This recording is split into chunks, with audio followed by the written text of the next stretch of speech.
നമസ്കാരം, welcome back to our channel. ഇന്ന് നമുക്ക് കുട്ടികളൊക്കെ വൈകുന്നേരം സ്കൂൾ വിട്ട് വരുന്ന സമയത്ത് കൊടുക്കാൻ പറ്റിയിട്ടുള്ള ഹെൽത്തി ആയിട്ടുള്ള എന്നാൽ നമുക്ക് വളരെ പെട്ടെന്ന് ഉണ്ടാക്കിയെടുക്കാൻ പറ്റുന്ന സിമ്പിൾ ആയിട്ടുള്ള ഒരു പലഹാരത്തിന്റെ റെസിപ്പിയാണ്. മുട്ട ബജിയാണ് കേട്ടോ ഉണ്ടാക്കുന്നത്. അത്യാവശ്യം പ്രോട്ടീനൊക്കെ ഉള്ള കുട്ടികൾക്ക് വൈകുന്നേരം ക്ഷീണമൊക്കെ മാറ്റാൻ പറ്റിയിട്ടുള്ള നല്ലൊരു പലഹാരമാണ്. അപ്പോൾ നമുക്കിത് എങ്ങനെയാണ് ഉണ്ടാക്കുന്നതെന്ന് കാണാം. അതുപോലെ അതിന്റെ കൂടെ തന്നെ ഒരു ചട്നി കൂടെ ഉണ്ടാക്കുന്നുണ്ട്. 1-2 മിനിറ്റിൽ തന്നെ നമുക്ക് പെട്ടെന്ന് ഉണ്ടാക്കാൻ പറ്റുന്ന ഒരു ചട്നിയാണ്. അതും കൂടെ കൂട്ടി കഴിക്കുമ്പോഴായിരിക്കും ഈ ഒരു ബജി നന്നായിട്ട് വരിക. അപ്പോൾ നമുക്ക് അതും കൂടി ഒന്ന് കാണാം.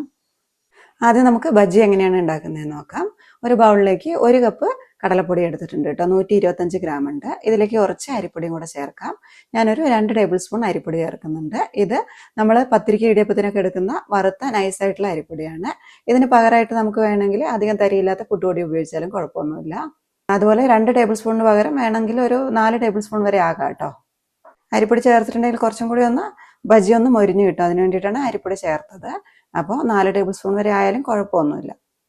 ഇനി അഥവാ അരിപ്പൊടി ഇല്ലാന്ന് വെച്ചിട്ട് കുഴപ്പമൊന്നുമില്ല കേട്ടോ. ബജി കുറച്ച് സോഫ്റ്റ് ആയിരിക്കുന്നേ ഉള്ളൂ. നമുക്ക് കടലപ്പൊടി മാത്രം വെച്ചിട്ടോ ബജി ഉണ്ടാക്കിയെടുക്കാം. ഇനി ഇതിലേക്കുള്ള മുളക് പൊടിയും കൂടെ ചേർക്കാം. ഒരു 1/2 ടീസ്പൂൺ സാധാരണ എരിവുള്ള മുളക് പൊടി ചേർക്കുന്നുണ്ട്. അതുപോലെ കളറിന് വേണ്ടിയിട്ടൊരു 1 ടീസ്പൂൺ എരിവ് കുറഞ്ഞ കാശ്മീരി മുളക് പൊടിയും കൂടെ ചേർക്കുന്നുണ്ട്. കാശ്മീരി മുളക് പൊടി ഇല്ലെങ്കിൽ നമുക്ക് സാധാരണ എരിവുള്ള മുളക് പൊടി തന്നെ ഒരു 3/4 ടീസ്പൂണൊക്കെ ചേർത്താലും മതി. ഇനി ഇതിലേക്കൊരു 1/4 ടീസ്പൂൺ കായം പൊടിച്ചത് ചേർക്കുന്നുണ്ട്. കായപ്പൊടി ഇല്ലെങ്കിൽ നമുക്ക് കട്ടക്കായാണ് ഉള്ളതെങ്കിൽ 1 ടേബിൾ സ്പൂൺ വെള്ളത്തിൽ ചെറിയൊരു കഷ്ണം കായം ഇട്ട് വെക്കുക. എന്നിട്ട് അത് അലിയുമ്പോൾ അത് ഇതിലേക്ക് ഒഴിച്ചു കൊടുത്താലും മതി. ഇനി എന്താണ്, നമുക്ക് ഉപ്പും കൂടെ ചേർക്കാനുണ്ട്. 1/2 ടീസ്പൂൺ ഉപ്പ് ചേർത്ത് കൊടുക്കുന്നുണ്ട്. എല്ലാം മിക്സ് ചെയ്തിട്ട് വേണമെന്നുണ്ടെങ്കിൽ പിന്നെ ചേർക്കാം. ഇപ്പോൾ ഒരു 1/2 ടീസ്പൂൺ ചേർത്ത് കൊടുക്കാം. എല്ലാം കൂടി ഒന്ന് മിക്സ് ചെയ്തെടുക്കുന്നുണ്ട്. ഇനി നമുക്കിത് കുറച്ച് വെള്ളം ഒഴിച്ചിട്ടൊന്ന് കുഴച്ചെടുക്കാം. മാവിൻ്റെ പരുവ് എപ്പോഴും ഒന്ന് ശ്രദ്ധിക്കണേ. ഒരുപാട് ലൂസായിട്ടുള്ളത് എന്നാൽ ഒരുപാട് തിക്കായിട്ടുള്ള കട്ടിയുള്ള മാവ് വേണ്ട. നമുക്ക് പാകത്തിനുള്ളൊരു കട്ടിയിൽ വേണേൽ കുഴച്ചെടുക്കാൻ. മാവ് ഒരുപാട് ലൂസായി പോയിട്ടുണ്ടെങ്കിൽ മുട്ട നമ്മൾ ഇതിലേക്ക് മുക്കിയെടുക്കുമ്പോൾ മാവ് മുട്ടയിലേക്ക് നന്നായിട്ട് പറ്റി പിടിച്ചിരിക്കില്ല കേട്ടോ. ഊരി താഴോട്ട് വീണുകൊണ്ടിരിക്കും. അതുകൊണ്ട് അത്യാവശ്യം തിക്കായിട്ടൊന്ന് കലക്കിയെടുക്കാം. മൊത്തത്തിലൊരു 3/4 കപ്പ് വെള്ളവും പിന്നെ അതിൻ്റെ കൂടെ ഒരു 1 ടേബിൾ സ്പൂൺ വെള്ളം കൂടെ ഒഴിച്ചിട്ടാണ് ഈ ഒരു പരുവത്തിൽ കലക്കിയിട്ടുള്ളത്. ഇനി അവസാനമായിട്ട് നമുക്കിതിലേക്ക് 1 നുള്ള് ബേക്കിംഗ് സോഡയും കൂടെ ചേർക്കാം. ഒരേ ഒരു നുള്ള് മാത്രം മതി കേട്ടോ, അധികമായി പോകണ്ട. ഇതും കൂടെ ചേർത്തിട്ട് അങ്ങ് മിക്സ് ചെയ്തെടുക്കാം. ചേർക്കണമെന്നൊന്നുമില്ല, സ്കിപ്പ് ചെയ്താലും കുഴപ്പമൊന്നുമില്ല. ചേർക്കുകയാണെങ്കിൽ എന്താണ്, ബജി കുറച്ചും കൂടി ഒന്ന് മൊരിഞ്ഞ് നല്ലൊരു ഷേപ്പിൽ നമുക്ക് കടയിൽ നിന്നൊക്കെ വാങ്ങിക്കുന്ന അതേപോലെ തന്നെ കിട്ടും കേട്ടോ. അതുപോലെ നമ്മൾ മാവ് കലക്കുന്നതിന് മുൻപായിട്ട് മുട്ടയൊന്ന് പുഴുങ്ങി മാറ്റി വെക്കണം. ഇത്രയും മാവിലേക്ക് നമുക്കൊരു 8 മുട്ടയൊക്കെ ഉപയോഗിച്ചിട്ടുള്ള ബജി ഉണ്ടാക്കാം. ഞാനിപ്പോൾ ഒരു 6 എണ്ണമാണ് എടുത്തിട്ടുള്ളത്. 6 മുട്ട പുഴുങ്ങി മാറ്റി വെച്ചിട്ടുണ്ട്. ഇതിൻ്റെ തോലൊക്കെ ഒന്ന് പൊളിച്ച് കളയുന്നുണ്ട്. തോല് പൊളിച്ചതിന് ശേഷം ഒന്ന് കിച്ചൺ ടിഷ്യൂ വെച്ചിട്ട് ഇതൊന്ന് ഒപ്പിയെടുക്കുന്നുണ്ട് കേട്ടോ. വെള്ളം എന്തെങ്കിലും ഉണ്ടെങ്കിൽ പോകാൻ വേണ്ടിയിട്ടാണ്. കിച്ചൺ ടിഷ്യൂ അതല്ലെങ്കിൽ നല്ല തുണിയോ ഉണ്ടെങ്കിൽ ഒന്ന് തുടച്ച് മാറ്റിയാൽ മതി. വെള്ളം ഉണ്ടെങ്കിൽ എന്താണെന്നറിയോ, നമ്മൾ ഈ മുട്ട മാവിലേക്ക് മുക്കുമ്പോൾ മാവ് നന്നായിട്ട് മുട്ടേൻ്റെ പുറത്തേക്ക് ഒട്ടിപ്പിടിച്ചിരിക്കില്ല. അപ്പോൾ നമ്മളിത് എണ്ണയിലേക്ക് ഇടുന്ന സമയത്ത് വെള്ളത്തിൻ്റെ കണ്ടന്റ് എന്തെങ്കിലും ഉണ്ടെങ്കിൽ അത് പൊട്ടിത്തെറിക്കും. അതുകൊണ്ടാണ് നന്നായിട്ട് തുടച്ചിട്ട് ചെയ്യുക. ഇനി ഇത് നടുകയൊന്ന് മുറിച്ചെടുക്കാം കേട്ടോ. ഇതിപ്പോൾ കോഴിമുട്ടയാണ്. ഇതിന് പകരമായിട്ട് കാടമുട്ടയോ താറാവ് മുട്ടയോ ഏത് വേണമെങ്കിലും എടുക്കാം കേട്ടോ. അതുപോലെ മുറിച്ച് കഴിഞ്ഞതിന് ശേഷം നമുക്ക് കുറച്ച് ടേസ്റ്റിനും പിന്നെ ഇതിൽ എന്തെങ്കിലും വെള്ളത്തിൻ്റെ കണ്ടന്റ് നേരത്തെ പറഞ്ഞ പോലെ ഉണ്ടെങ്കിൽ അതൊന്ന് പോകാനും വേണ്ടിയിട്ട് കുറച്ച് കുരുമുളക് പൊടി തൂവി കൊടുക്കാം. എന്തെങ്കിലും വെള്ളമയം ഉണ്ടെങ്കിൽ അതേ പൊടിയിലേക്ക് അങ്ങ് പിടിച്ചോളും. ഇനി ഒന്നുമില്ല, ഈ മുട്ട നമുക്ക് നേരത്തെ റെഡിയാക്കി വെച്ചിരിക്കുന്ന മാവിലേക്ക് മുക്കിയിട്ടങ്ങ് എണ്ണയിലിട്ടിട്ട് പൊരിച്ചെടുത്താൽ മതി. പൊരിക്കുന്ന സമയത്ത് പറഞ്ഞ കാര്യങ്ങളൊക്കെ പ്രത്യേകിച്ച് ശ്രദ്ധിക്കണം കേട്ടോ, പൊട്ടിത്തെറിക്കാതെ നോക്കണം. ബജി ഉണ്ടാക്കാൻ വേണ്ടിയിട്ട് നമുക്കൊരു ചീനച്ചട്ടിയിലേക്ക് കുറച്ച് വെളിച്ചെണ്ണ ഒഴിച്ചിട്ടൊന്ന് ചൂടാക്കി എടുക്കാം. ഒരുപാട് എണ്ണേൻ്റെ ആവശ്യമൊന്നുമില്ല കേട്ടോ. മുട്ടയൊന്നും മുങ്ങിക്കിടക്കാനുള്ള എണ്ണ മാത്രം മതി. അതുപോലെ ഒരുപാട് എണ്ണ കുടിക്കുന്ന പലഹാരമൊന്നും അല്ല കേട്ടോ ഇത്. എണ്ണ ചൂടായി കഴിഞ്ഞിട്ടുണ്ടെങ്കിൽ പിന്നെ ഫ്ലെയിം മീഡിയത്തിലേക്ക് വെക്കുക.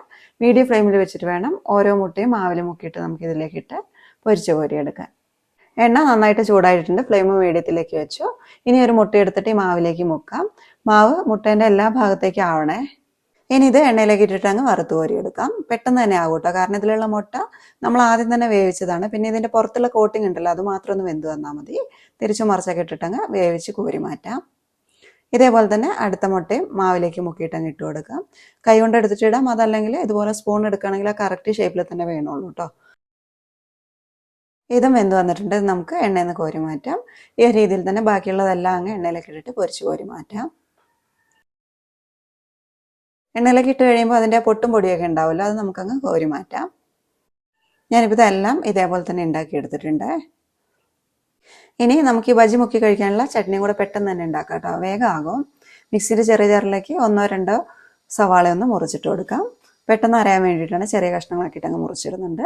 സവാള ഇല്ലെങ്കിൽ ഇനി എന്ത് ചെയ്യാം, നമുക്ക് സമയമുണ്ടെങ്കിൽ ചെറിയ ഉള്ളി പൊളിച്ചിട്ട് കൊടുത്താലും മതി. ഞാനിപ്പോൾ 2 സവാള എടുത്തിട്ടുണ്ട് കേട്ടോ. ഇതിലേക്ക് എരിവിനായിട്ടൊരു 1/2 ടീസ്പൂൺ സാധാരണ എരിവുള്ള മുളക് പൊടി ചേർക്കുന്നുണ്ട്. പിന്നെ കുറച്ച് കളറിന് വേണ്ടിയിട്ട് ഒരു 1/4 ടീസ്പൂൺ കാശ്മീരി മുളക് പൊടിയും കൂടി ചേർക്കുന്നുണ്ട്.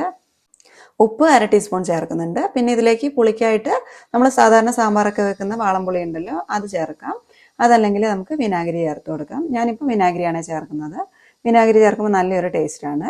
1.5 ടേബിൾ സ്പൂൺ വിനാഗിരി ചേർക്കുന്നുണ്ട്. പിന്നെ നമുക്കിതിലേക്ക് 2-3 ടേബിൾ സ്പൂൺ വെള്ളം കൂടെ ചേർത്തിട്ട് ഇതങ്ങ് അരച്ചെടുക്കാം. ഞാനൊരു 3 ടേബിൾ സ്പൂൺ വെള്ളം ചേർക്കുന്നുണ്ട്. അതും കൂടെ ചേർത്ത് നന്നായിട്ടൊന്ന് അരച്ചെടുക്കാം. ഇപ്പോൾ ഇതാ ബജിക്കുള്ള ചമ്മന്തി റെഡി ആയിട്ടുണ്ട്. വെറും ഉള്ളിയും മുളകും ഉപ്പും ഇട്ടിട്ട് എന്ത് ചമ്മന്തിയാന്ന് വിചാരിക്കേണ്ട കേട്ടോ, നല്ല ടേസ്റ്റുള്ള ചമ്മന്തിയാണ്. ഒരു പ്രാവശ്യം ഒന്ന് ഇതുപോലെ അരച്ച് നോക്കുക കേട്ടോ, നല്ല ടേസ്റ്റാണ്. ഇതിലേക്ക് നമുക്ക് കുറച്ച് പച്ച വെളിച്ചെണ്ണയും കൂടി ഒഴിക്കാം. 1 ടീസ്പൂണൊക്കെ മതിയെ, അതും കൂടി ഒഴിച്ചിട്ടൊന്ന് മിക്സ് ചെയ്തെടുക്കുന്നുണ്ട്. ഇപ്പോൾ ഇതാ നല്ല ടേസ്റ്റുള്ള ചമ്മന്തി ഇവിടെ റെഡി ആയിട്ടുണ്ട്. ഉപ്പൊക്കെ നോക്കിയിട്ട് പാകത്തിന് വേണമെങ്കിൽ ചേർത്ത് കൊടുക്കാം കേട്ടോ. ഇനി ഈ ചമ്മന്തിയിലേക്ക് ബജി മുക്കിയിട്ട് നമുക്ക് കഴിക്കാം. നല്ല ടേസ്റ്റുള്ള ഒരു ബജിയാണ് കേട്ടോ. ഈ ഒരു ചമ്മന്തിയും കൂടെ കൂട്ടി കഴിക്കുമ്പം ഹെൽത്തിയാണ്, കുട്ടികൾക്കൊക്കെ ഇഷ്ടമാകും. വൈകുന്നേരം നമുക്ക് അവർക്ക് പെട്ടെന്ന് ഉണ്ടാക്കി കൊടുക്കാനും പറ്റുന്നൊരു പലഹാരമാണ്. അതുപോലെ നമുക്ക് ഈ ടേസ്റ്റ് ഒന്ന് കുറച്ച് മാറ്റം വരുത്തി ചെയ്യണമെന്നുണ്ടെങ്കിൽ നേരത്തെ ബജിക്ക് നമ്മൾ മാവ് ഉണ്ടാക്കിയില്ലേ, അതിലേക്ക് കുറച്ച് ഇഞ്ചി വെളുത്തുള്ളിൻ്റെ പേസ്റ്റും കൂടെ ചേർക്കുകയാണെങ്കിൽ നന്നായിട്ടുണ്ടാവും കേട്ടോ. അപ്പോൾ ഇതുപോലെയുള്ളൊരു മുട്ട ബജി ചമ്മന്തിയൊക്കെ അരച്ച് എല്ലാവരും ഒന്ന് ഉണ്ടാക്കി കഴിച്ചു നോക്കുക. എന്നിട്ട് ഇഷ്ടമാവുകയാണെങ്കിൽ നിങ്ങളുടെ അഭിപ്രായങ്ങളൊക്കെ ഒന്ന് താഴെ എഴുതണേ. അതുപോലെ തന്നെ വീഡിയോ ഒന്ന് ലൈക്ക് ഷെയറും കൂടെ ചെയ്യണം. പിന്നെ നമ്മുടെ ചാനൽ ഇതുവരെ സബ്സ്ക്രൈബ് ചെയ്യാതെയാണ് കാണുന്നതെങ്കിൽ ഒന്ന് സബ്സ്ക്രൈബ് ചെയ്തിട്ട് സപ്പോർട്ടും കൂടെ ചെയ്യണേ. സബ്സ്ക്രൈബ് ചെയ്യുമ്പോൾ അതിൻ്റെ അടുത്തൊരു ബെൽ ബട്ടൺ ഉണ്ട്, അതും അതിൽ ഓളും കൂടി ഒന്ന് പ്രസ് ചെയ്യുകയാണെങ്കിൽ ഞാൻ പുതിയതായിട്ട് അപ്ലോഡ് ചെയ്യുന്ന വീഡിയോസൊക്കെ പെട്ടെന്ന് തന്നെ നിങ്ങളുടെ ഫോണിലേക്ക് നോട്ടിഫിക്കേഷനായിട്ട് കിട്ടിക്കോളും. അപ്പോൾ ഇതുപോലെയുള്ള സിമ്പിളായിട്ടുള്ള നല്ല റെസിപ്പിയുമായിട്ട് അടുത്ത വീഡിയോയിൽ കാണാം. അതുവരെ നന്ദി, നമസ്കാരം.